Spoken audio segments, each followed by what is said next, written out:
Yes, Faadi TV ujimbaniriza akadde kano mwasuze mutya bannange muli mutya. Ngenda kubasaba mu subscribing ate munyigene kale bagita Faadi TV uji abali Qatar batumideko ne Saudi Arabia abali Jordan abali Bahrain abali mu ggwanga lya Oman ntimu bannyo kubanga mugi following bagita Faadi TV uji King Sheebah munange sawa nabo olekera Qatar ne mukunja jukira balina show kunako olw'omukaga ngenda kuza mwezi 12 mwezi guno gwa August ngenda kuza mwezi 12 lwa mukaga luno okwosenkya era ng'essaawa yonna bagenda kwa balinnya endege bagenda kwa balinnya ennyonyi bolekire e Qatar ndozo olengera okwekulako kwatandise dde enjala zizo bazitaddeko dda enjala eziri artificial bazitaddeko dda naye maama abaana kye bamukoze ku social media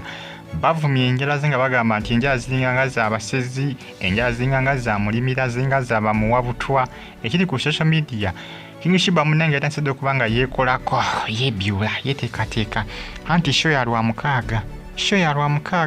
alina okwekolako munange olw'omukaaga lugenda okutuuka nga ebintu byonna biri stand by agamba ye akola bimunyumira talina gwakolera bintu bamuyita King Sheebah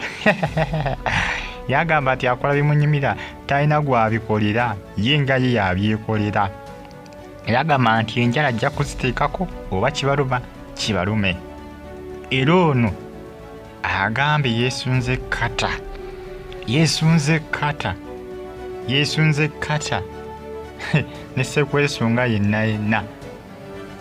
amwesunze jjukira omwezi ogw'omusanvu nga gutandika bano bakolamuko ne ka training nga bava ewaka nga bagenda ku kisaawe Entebbe olwo nga beteekateeka bakubyamu obufaananyi engeri gye banaatambula okuva awaka nga bagenda Entebbe nga ennaku z'omwezi zituuse ez'okugenda e Qatar bannange social media giraba edduka naye nga munaye mukunja avuddeyo n'agamba nti no basanyufu nnyo olw'okubanga tebafunye akakisa kano kubanga naye mukunja agamba takikkiriza kuba abadde talinnyangako ku nnyonyi naye essaawa zino okubanga bagenda Qatar nga bagenda ku performinga bagenda kubeera ndowooza ne Martha Mukisa bagenda kubeera ne Martha Mukisa era nga munnange bagenda kubeera nga baperforminga ng'ennaku z'omwezi 12 mu ggwanga erya Qatar ojja kuwulira King Sheebah okwebyula okugenda mu maaso essaawa zino enjala yazitaddeko dda okuba enjala mpanvu nzibu enjala mpanvu nzibu bintu byakwebyula bintu byakwekolako masaaji buli kimu bakimukozeeko dda facial bamukozeeko ebintu bingi nnyo kwetegekera nnyonyi ozanya gwe n'ennyonyi kwetegekera nnyonyi King Sheebah alina baasoose okugirinnya naye nga munnange byebyo nonkubadde ife abasinga ffe twazirinnyalinyadde ennyonyi naye King Sheebah ye nga alina baasoose naye nga ffe twazirinnya ennyonyi sijagamba nti ansoose nze King Sheebah alina baasoose ero yagenze n'agamba nti nno nabo bonna bamuvuma baminako nsaalwa olw'ensonga nti tebakola kye banyangako ku nnyonyi era singa abadde nabo bagenda kugirinnya bandyekozeeko nga ye bwe yeekozeeko abasinga bandigyemu n'engato nga bagirinnya ogenda okugirinnya ennyonyi bamuyita King Sheebah sibu naye yabakoonye obugambo obukambwe nga bamufuukidde ekizibu ku njala ze yabagambye nammwe mwandibadde nga nze ate mwe mwandigyemu n'engatto nga mugirinnya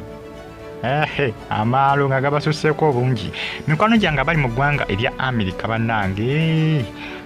ku University of Chicago mu ggwanga erya Amerika mbagamba nti muba nnyo okuba nga mugifollowinga. Subscribe ate onyigene kale. Tujja kuba twesalako essaawa yonna awo e Chicago mu ggwanga erya Amerika era nga mbagamba nti muba nnyo okuba nga mugifollowinga bagita Fad TV. Mwena mbeebaza mbagamba nti muli bakabi nnyo okuba nga mugisupportinga, muli bakabi nnyo okuba nga mugifollowinga, mugere okuba nga munfollowinga, mugere nga musupportinga Fad TV yugi temusubwa ab'e Qatar. King Sheebah omulundi gwe ogusooka eddala okuba nga ali Nnyonnyi nga yalekera mu ggwanga erya Qatar.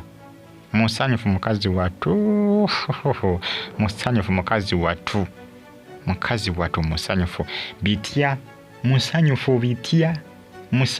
bitya temusubwa naye ng'alangidde abo bonna bamufuukidde ekizibu. Mundeke ngenda basooka okugirinnya abasinga. Maami mukazi watu bane mumuleke. Social media nefuuse ekizibu, emufuukidde ekizibu lwanjala ezo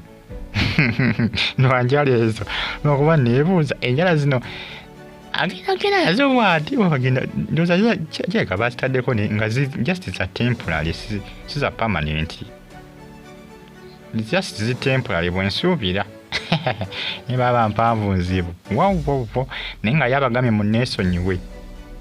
buba mpanvu ziringa amajambi yasaagala kumanya. Bamuyita King Sheebah balange temusubwa ab'e Qatar. King Sheebah ngenda kukoza mwezi 12 mukunja atasira kosani mafa mukisa era nga bagenda kuba Nnyonnyi essaawa yonna. Balina okugenda olwaleero oba enkya, balina okumakinga sure nga bakola ki nga basulayo e Qatar. Subscribe